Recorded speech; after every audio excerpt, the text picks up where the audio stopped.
I'm Danny Dyer. Playing hard men and acting tough has been my bread and butter. But now I've got a new role. I'm going to be tracking down some of the most feared men in the country on both sides of the law. I'm going to find out what makes them tick, how they got their fearsome reputations, and why they're considered some of Britain's deadliest men.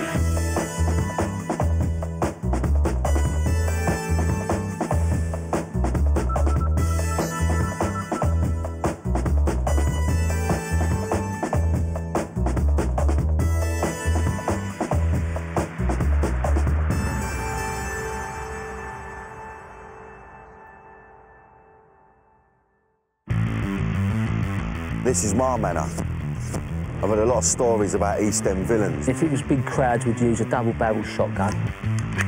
This guy, Vic Dark, is as hard as they come. We didn't really give a shit about anyone. You just mention his name, people quiver. Don't upset him because he just take your head off. I've heard he bench presses 160, that's 2 of me. And he loves guns. The copper's sitting next to me, I've got the gun in his neck like that. He's a man of honour, but if you cross him, you're gone. I'm back in my own manor, London's East End. For much of its history, it was the centre of the capital's criminal underworld. It's my home turf, but will it be my toughest job yet?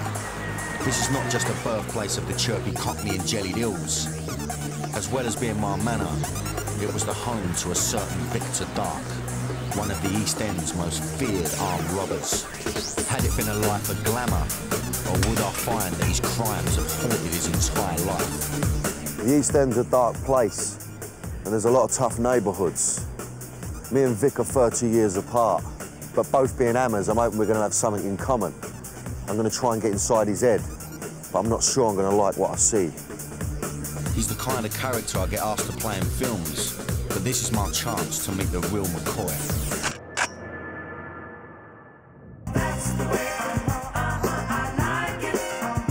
He believed in hitting them hard and hitting them fast, and he's got a rap sheet as long as my arm to prove it. From 1974 to 1988, he carried out hundreds of raids on security vans, banks, post offices, and even a packed nightclub. He wasn't the kind to plan big jobs like the Great Train Robbery, and he never scooped as much as the legendary Brink's Mad Job. He was all about the smash and grab, organised chaos more than organised crime. But it led him to spend 21 years in the slammer. I don't want to cross him, so I'm going to play it easy. All right, Vic? All right, Dan, mate. All right, mate, all right. Brings back a few memories, Canning Town, in, doesn't it? I mean, you don't live around here no more, do you? No, I wouldn't live around here, paying me, Dan. No? No, never been in fucking years. No?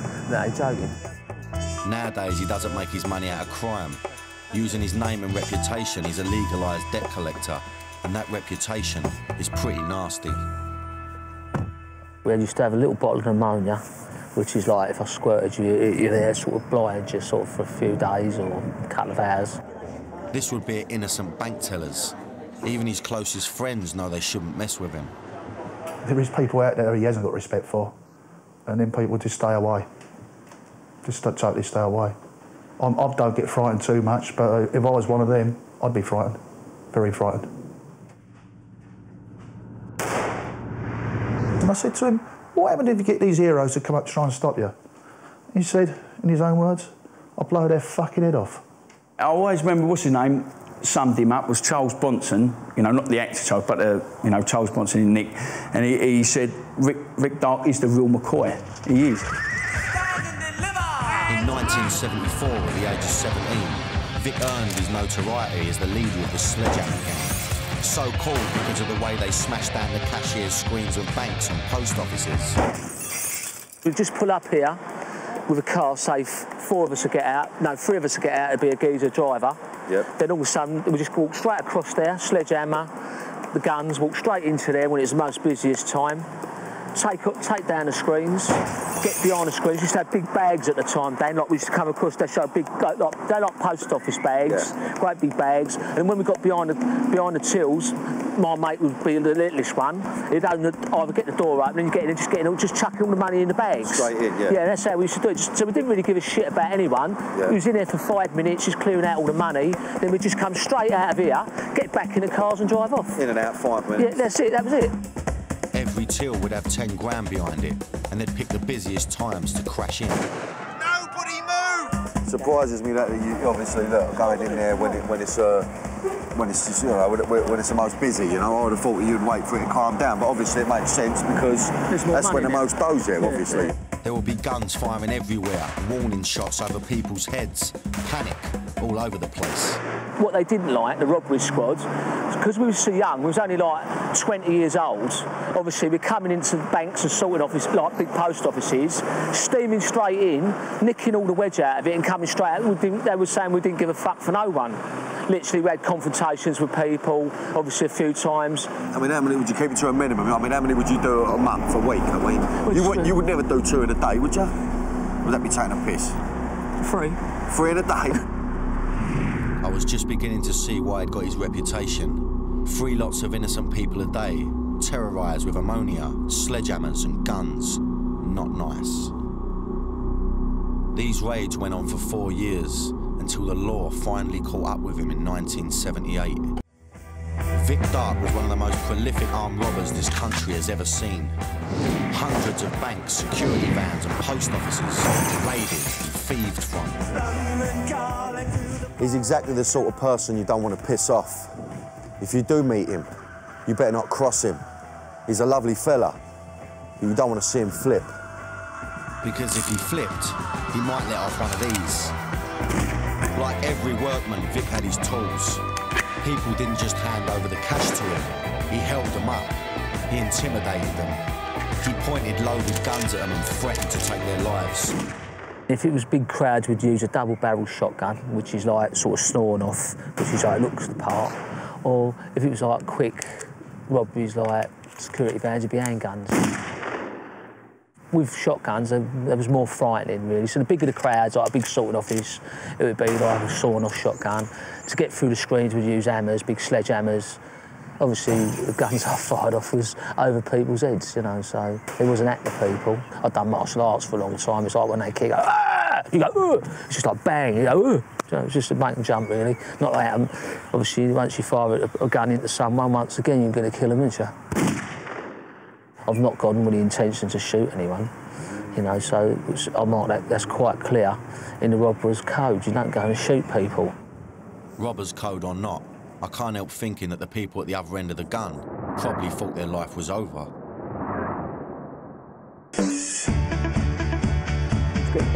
I could see he knew what he was talking about. Now, I've played my fair share of villains in films, but didn't really know how it was done. He joined me opposite this bank to give me the inside track. Do you plot up in a little cafe opposite, or, I mean, what did you do, a couple of days before, or? No, what it is, a lot of people do fall over, because what happens, they go and plot something up a couple of days before, all they do, they run back to CVTV and they say, who's in the area, who was here at this time? So you're best off, what, a couple of months before, or? Yeah, about a month before. About a month, but yeah, 6 weeks. And then come back, just do a little fly one, just one person, make sure everything's still the same. Yeah. And then come back, that's how you do it, really. Would he now be doing anything else differently from the 70s?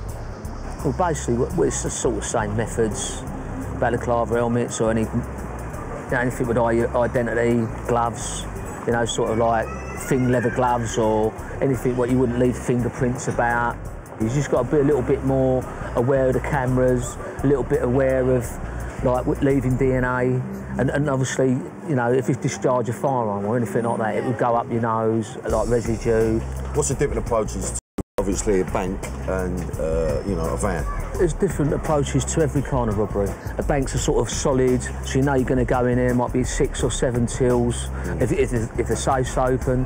But the actual security vans works on speed, you know, like the guard gets out, pang, you're out the back of the vehicle, bang, you've got him straight away.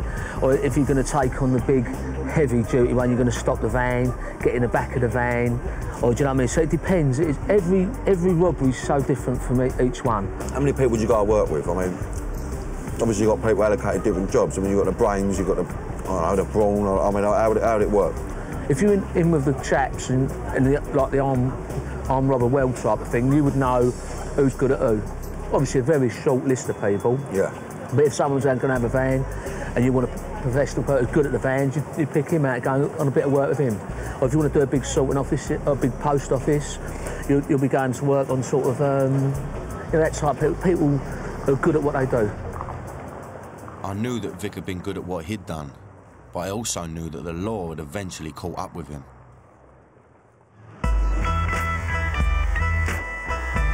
In total, Vic spent 21 years of his life behind bars. That's more than half his adult life.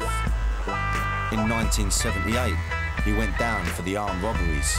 It wasn't his first time inside, but it was his first long sentence. I've done 4 months for an ABH. I've done 3 years for a stabbing, GBH. I've done 12 years for a bank, 3 sorting offices and a security van. I've been in most prisons around the country, mostly up north. Even Pentonville I was in when I was a kid. Albany, Parkhurst, Lincoln, Durham, Full Sutton, Franklin, Long Larton, Strangeways, Walton, Belmarsh, Scrubs, Wandsworth, Brixton. Just keeps going on. Nearly every prison in the system. But his longest sentence was still to come. He gets out in 1986, but it's not long before his addiction to crime gets him into trouble again. And this time, it will be the stuff of legend. I just can't get enough. I just can't get enough. Sometimes it only takes one night, one misjudgment, and you're facing a 15-year sentence. The news from ITM. In the early hours of this morning, he and his accomplice, both armed with handguns, raided a nightclub in Ilford and shot the owner, who's now in hospital after having surgery. I got shot in the hand, I got shot in the groin, and I got shot through the arm. The Penthouse nightclub, Ilford, September 1988. It's 3 a.m. Vic's brought an accomplice with him to help on the job. I was bored. That's how it all starts. I'm bored. You know what I mean? I'm a bit trigger happy, a bit bored, taking on. It didn't really matter what I'd done. I could do security vans, banks, sorting offices. Didn't really matter to me. Up and down, it could be anything. Anything where there was money, it'd be there. I'll go and do it. That's what it was about. He's bored, and there's 30 grand in this club. Vic and his accomplice get let in the back door by someone on the inside. They hide in a back room, waiting for a signal to move. You sort of stand there, all getting ready, got the stuff on. So put the mask on, you're just waiting.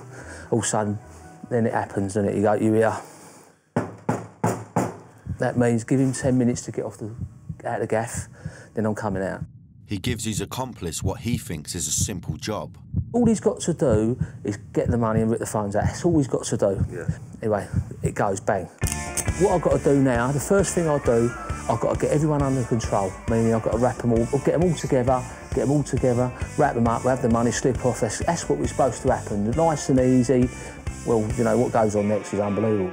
But his accomplice doesn't get the phones off, and the old bill are called. They surround the place. There's over 100 punters still in the club. Vic's got them lying on the floor, but the place is panicked. Everyone's running everywhere. You imagine now, you've got 120 people running fucking everywhere, right? So I've got them all down in here. It's at this point in the story where we see Vic turn. He takes the owner of the club and makes him kneel in the centre of the dance floor holding a gun to his head. The paramount thought that I had is just how helpless I was. If they want to kill you, they want to kill you. I grabbed what might or might not have been the gun, and of course it was a gun, and it went off actually in my hand. I was holding the barrel, and when it came down, I got shot in the stomach as well. You don't feel anything when you get shot. In the scuffle, the bullet passes through the club owner into the shoulder of Vic's accomplice. My mate gets shot, the bullet goes through his arm, through here, out of his back, right? He's like that, blood spurting everywhere. It's like an heartbeat. It's going... There were 2 injured men, but Vic was only concerned about his accomplice, not the club manager. I lost a lot of blood and apparently caused a blood shortage in Essex and very nearly died. David's condition was critical. I can't imagine what it must be like to be shot 3 times. Vic wasn't interested though. He still had a long night ahead. I've got 2 options. Take my clothes off, put my natural clothes back on, walk out, no, I'll get away. Or do I have to carry this, my mate, and get him away. So Vic takes his accomplice and carries him out, leaving behind 100 stunned clubbers, the wounded owner, and all the cash. It's been a total disaster, but it's not over yet. As I'm getting here, Dan, right, I'm carrying my mate now, I've got him like this, like that. So I've got this thing like that. As I carry like that, as I go like that, a police car goes bang, just pulls in front of me. I haven't got to the car. I can't get to the car. Police car there, police car there. I told the copper, I said, get out of the car. I didn't want the copper, I wanted the car to put my mate in the car. I'd been quickly injured, like, you know. So I just got my mate in the car. Then I looked, I thought, oh, fuck it. I got the copper, he got back, we've got to put the copper back in the car. Then we're off. This is the moment that catapulted Vic from armed robber to police hostage taker, making him, in the eyes of the law, one of the most dangerous men in the country. The old genuine's racing. So what you imagine, I'm sitting there like that, I'm in the car, the copper's sitting next to me, I've got the gun in his neck like that. So as I said to the geezer, I said to him, you fucking drive, right? And he went, all right. As I've gone like that to take the gun off his neck to see if my mate was all right, there's a loud explosion. As the explosion went, the glass fell out, obviously the gun had gone off. The police are in pursuit, so Vic points his gun at his cop hostage and gets him to call off the chase. He realises he's going to have to change cars, and they pull into a random side street, knock at a door, and an Irishman answers.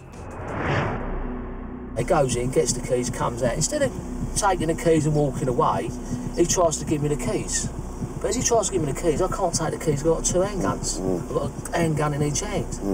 So the Irishman looked at me, I looked at him, and now he's looked at me, and he knows, he's seen the guns. I thought, so I said to him, right, you're coming with me, mate. Hostage number 2, and unfortunately for Vic, the Irishman's wife calls the police and tells them what's happened. Soon, he's got the armed response team on his tail. I'm heavily outnumbered, heavily outgunned. I've got a wounded man. He's proper on me now, right? I still will not give up on my mate. I mean, no one in England has ever took out a geezer at a surrounded building you see surrounded by police. Vic drops his accomplice at a safe house where he stays hidden. He's never caught by the police, but for Vic, it's a different story.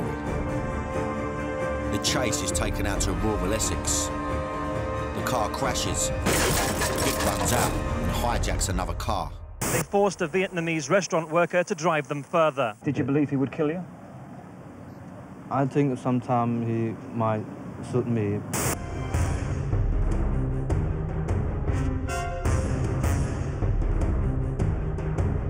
So what I did, I turned around and went, not at them, I went bang, bang, over the top of their heads.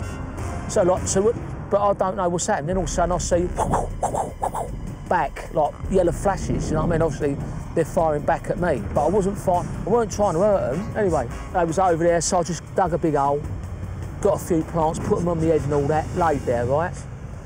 Now, they know I'm in the fields. They know I'm here somewhere, but they don't know where. And so I just laid there. Then they come back through again. Now this is for nearly 6 hours. Then all of a sudden I get a bit panicked. I thought to myself, I'll get a thing called hypothermia, where I'm in the earth, it's soaking wet. I started really shaking, do you know what I mean?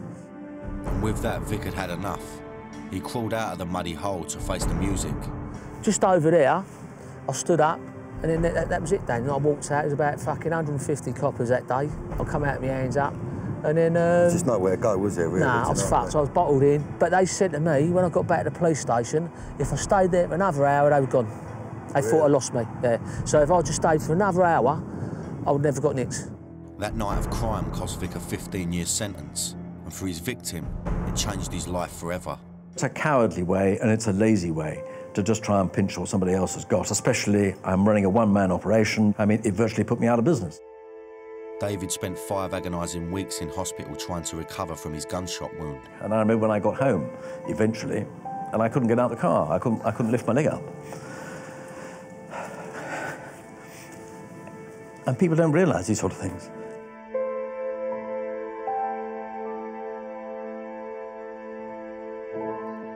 Vic had shot and injured an innocent person and taken a copper hostage. I wasn't surprised he was to have a difficult ride in jail. At the age of 31, Vic started his sentence as a top security category AA prisoner, with terrorists and murderers as companions. For much of that time, Vic was thrown into what they call the blocks, in the segregation unit. He was on his own for months at a time. I've been in segregation units for many years, and I've been down there for months, and I've been pushed to the limits, where they play about with your food, head games, don't let you out on exercise, they just like absolutely push you to the limits, turn the eating off, you're sleeping in your clothes, putting things in your food so you can't eat it, cockroaches or things like anything they can find, you know, and it's a proper head game in the prison system. And if they don't like you, you go into the blocks, and that's where most of the beatings take place. People will be beaten up really bad in the units, which I've been beaten up quite a few times. Had my leg, I had to walk on crutches for nearly, I think, a month, and then I couldn't walk properly for about a year, where it hit my ankle with a truncheon. So basically, I've seen brutality done to myself and many other prisoners. I couldn't help thinking that prison isn't meant to be nice for criminals who hold guns to people's heads. But it had really affected Vic. He told me a story of his friend coming off hunger strike. Something what really shook me and brought tears to my eyes. I was in a place called Full Sutton. I was doing a 15 then, and there was an old boy. I'm going to say his name was Ronnie, an old boy. He was on hunger strike. He'd been on hunger strike for about nearly 3 months. So you imagine his bag of bones. Yeah. I remember this great big screw walking up, undoing his door with his dinner, and I see him standing out and go in his food. And then I see that Ronnie, a 63-year-old man weighing about 7 stone, stand there and eat his food in front of the screw. I mean, how brave is that? I mean, it made me, I had tears in my eyes, mate. Yeah. I mean, when you see things like that, and then you've got the prison system, humanity, they don't know the fucking word then. Don't fucking know the word, mate. No. What would you say how it is now, the prison system now? I mean, obviously you ain't been there in a while, but I mean, from what you had to deal with and from what it is now, I mean, would you say it's worse or...? No, I just think these silly c***s who turn around and say, it's easy, it's like an holiday camp in prison. Yeah, for the cat season. I mean, I talk about the cat A's who banged up 23 hours a day. Well, they might have their telly now, but it don't matter, they don't get out of their cells. No. I mean, I talk about cat, I was a cat A for nearly 10 years. So what I'm saying, it's close to my heart. It's OK for these knobs to get on telly and say, and say it's an holiday camp, it's this and that, but not for cat A.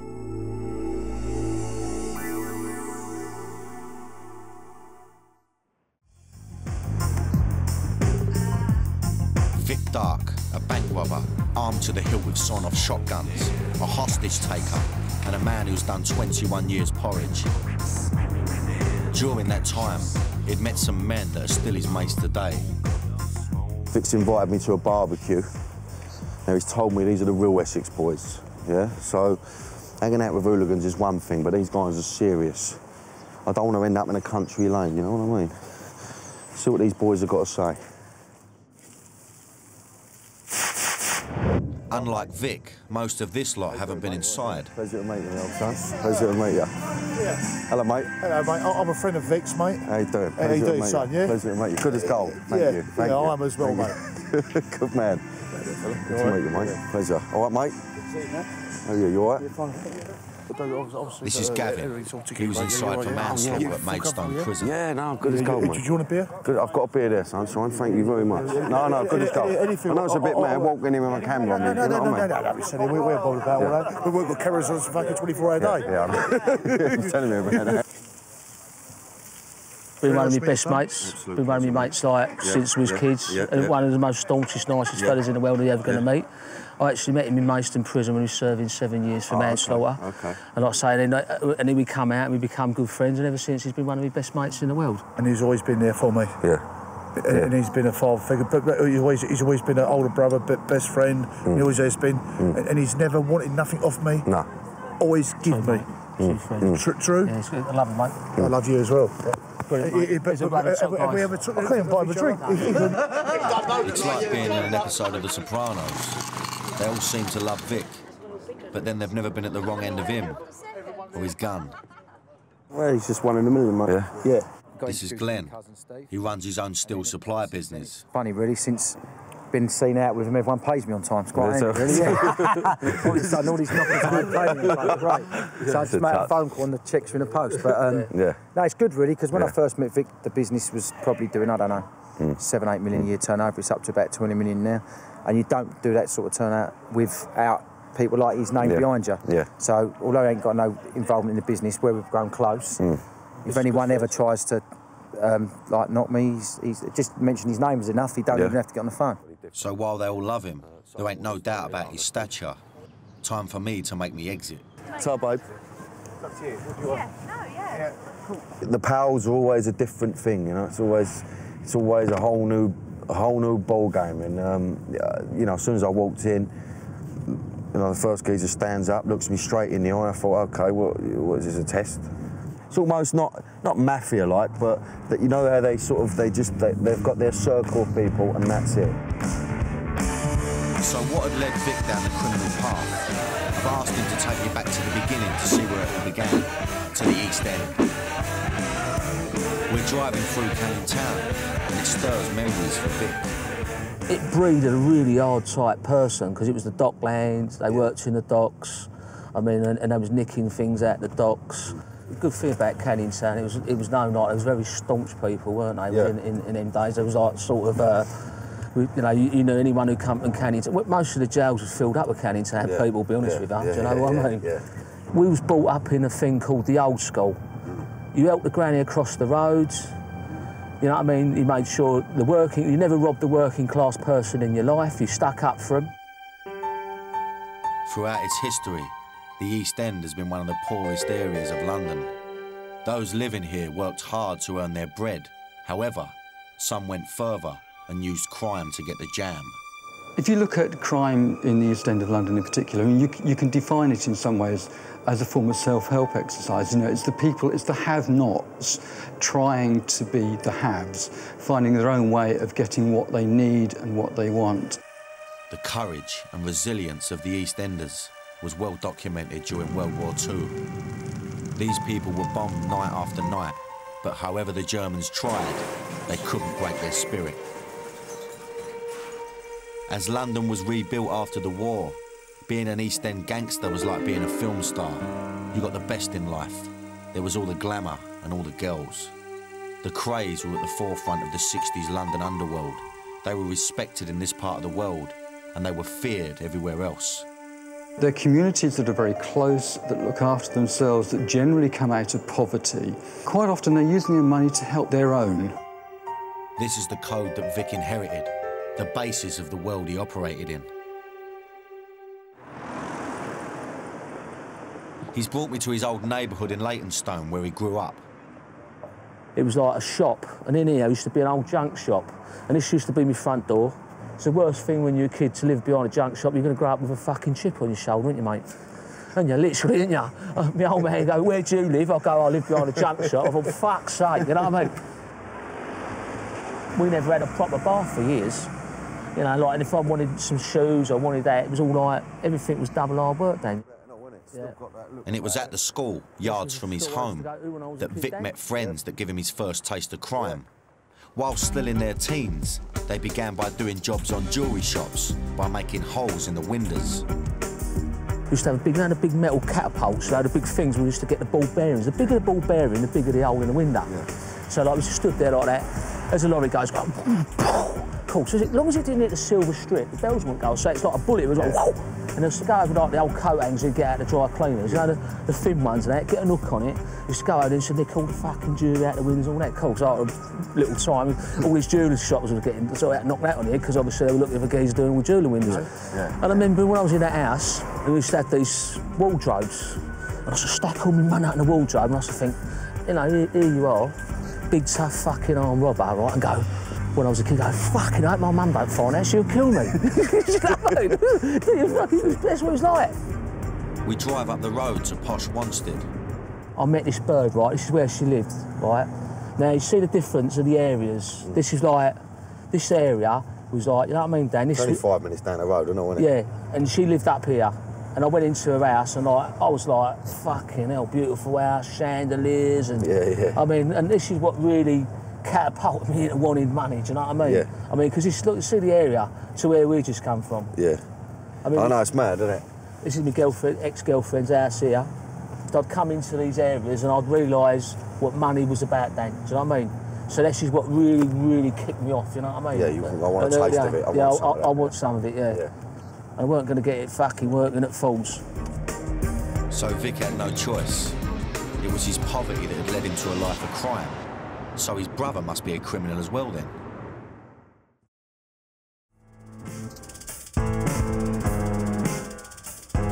But it turns out nothing could be further from the truth. Vic's younger brother Tony is a multi-millionaire.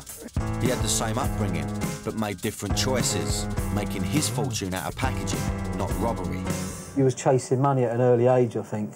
And I think that was your route, you know, you was working all weekends, weren't you, on the railways, grafting your nuts off, earning 50, 60 quid a weekend, and every weekend you're just doing the same thing. I think enough was enough, and you said, this is it, I want to earn easy money.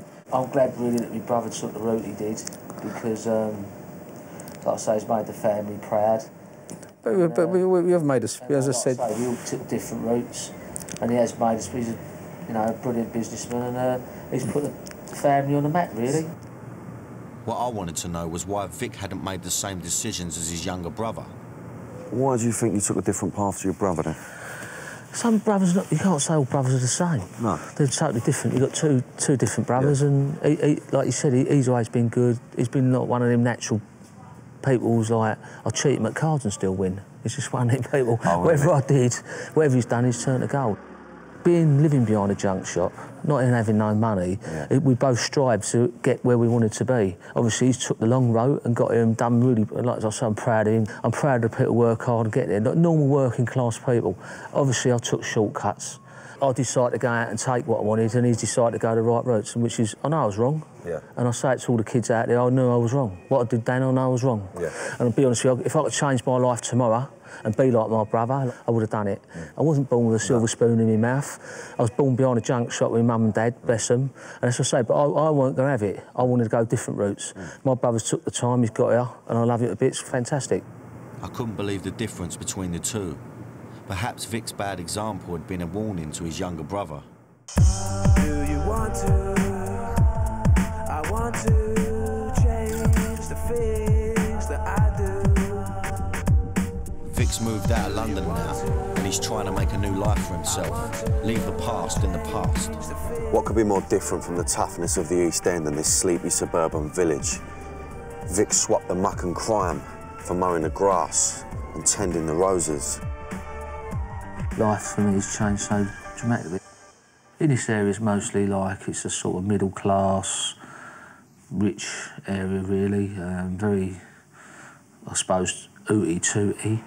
There's so much greenery and just wake up in the mornings and it's so nice just to be sort of alive really. I look out, I've got big trees at the back of my house all swaying around and, you know, and it's just absolutely lovely. Just like, I would never, ever move back to London ever again, you know. He's also met the love of his life, Alison.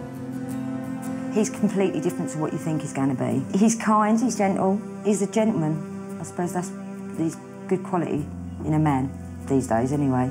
Well, yeah, well, I love her, don't I? So this is sort of... sometimes I found it very hard to love someone after so long in prison. But now, sort of, I've broke all them barriers down, and it's nice to find love again, you know, so it's nice. I wondered what she made of his past. To be quite truthful, I know bits and pieces, but I don't know everything. I don't really want to know everything. Some people have said, oh, what he's done and what he hasn't done, and I don't really want to know. I've never even read a book or nothing of his at all, so it's about now, isn't it, not the past, so I like to make my mind up about anyone anyway. For 20 years, 21 years, I was wrapped around men, so it's nice to come out and wrap around the family again, and it's absolutely, so last thing on my mind is knocking about with gangs or groups of fellas, so I'm milking every minute of it because it's something I've dreamed about for the last 21 years. He tends to be a bit cautious around food as well. He doesn't like going to strange places to eat. I suppose that's the effect of him being in prison all them years. In prison, people had spat in Vic's food. He'd paid for his crimes then, and he was still paying now.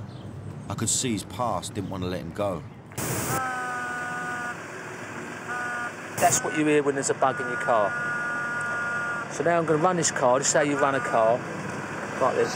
A few years ago, the police used surveillance technology to entrap Vic. So you run it round the bottom, like that. He was acquitted with a conspiracy to murder charge.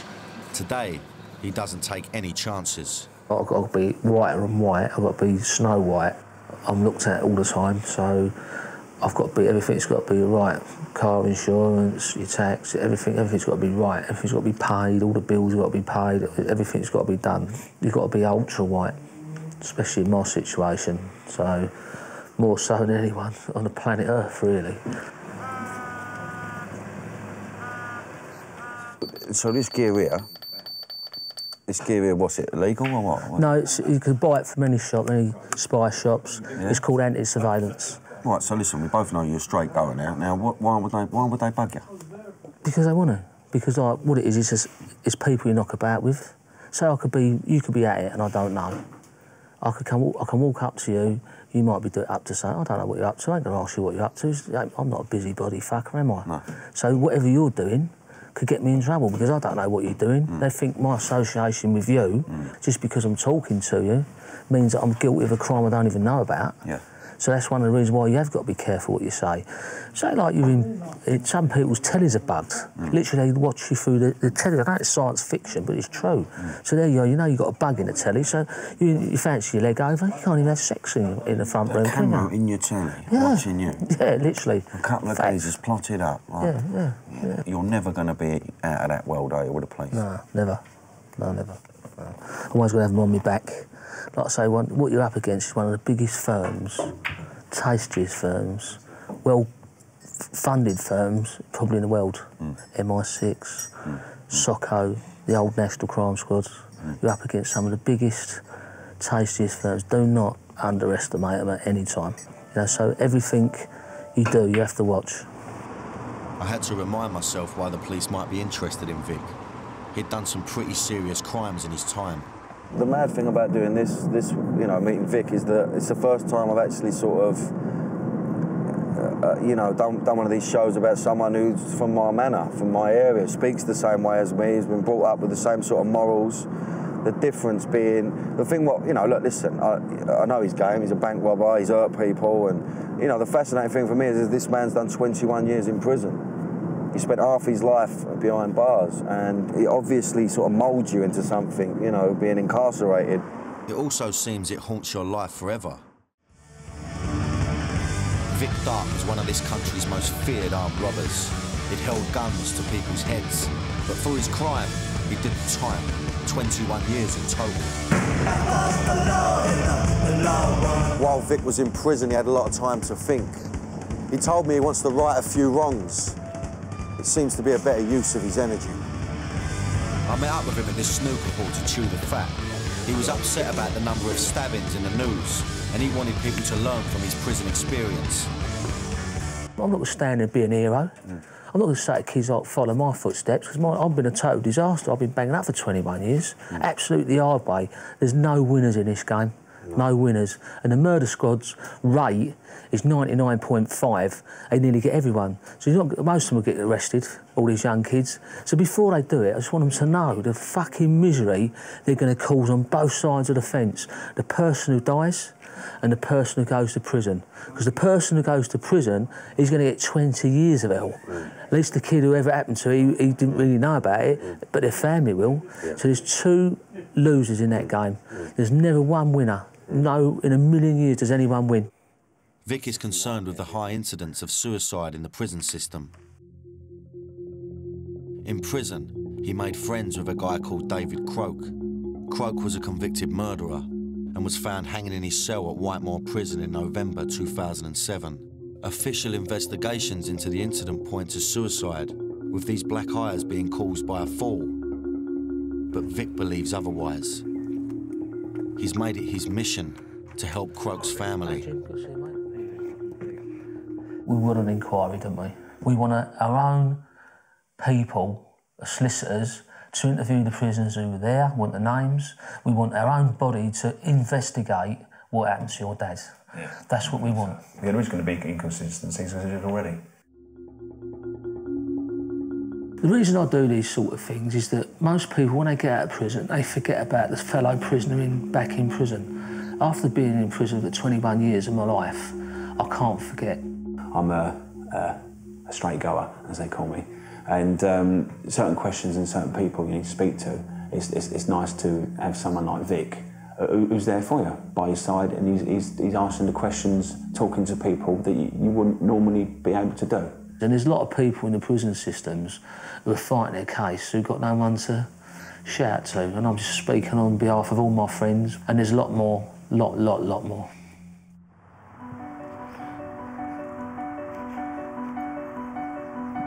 At the graveside of Croak, Vic gets a chance to reflect. I've lost quite a few friends in prison. About 11 friends have died in prison. And you wake up in the morning and you just think you're numb, you just don't understand it. It's just a list and list of people. I thought about suicide once or twice in my life in the long prison sentence I've done, but obviously I fought through it. And it is, you go to the edge. And like I say, I've pulled myself back, you know, I see my mum looking down and just trying the life out of me. I mean, I've seen people rip their intestines out, seen people cut their wrists, seen people hanging themselves. I mean, it's just prison is not what you think it is. It's a proper horror factory. I just wish I grew up some way different. You know? I just wish, well, I can't wish, it's happened, I can't feel sorry for myself. It was plain to see that Vic's time in prison still haunted him today. But was it the prison time that he regretted, or the crimes that he'd done? When you look back over the robberies you've done, I mean, how do you feel? You know, how do you feel about that? I mean, I feel a bit guilty for all the people I've caused mayhem to, really. Yeah. So, I mean, yeah, I feel I'd like to apologise while I'm on the programme, all the upset I caused a lot of people, but I've done my time, and I'm not proud of it.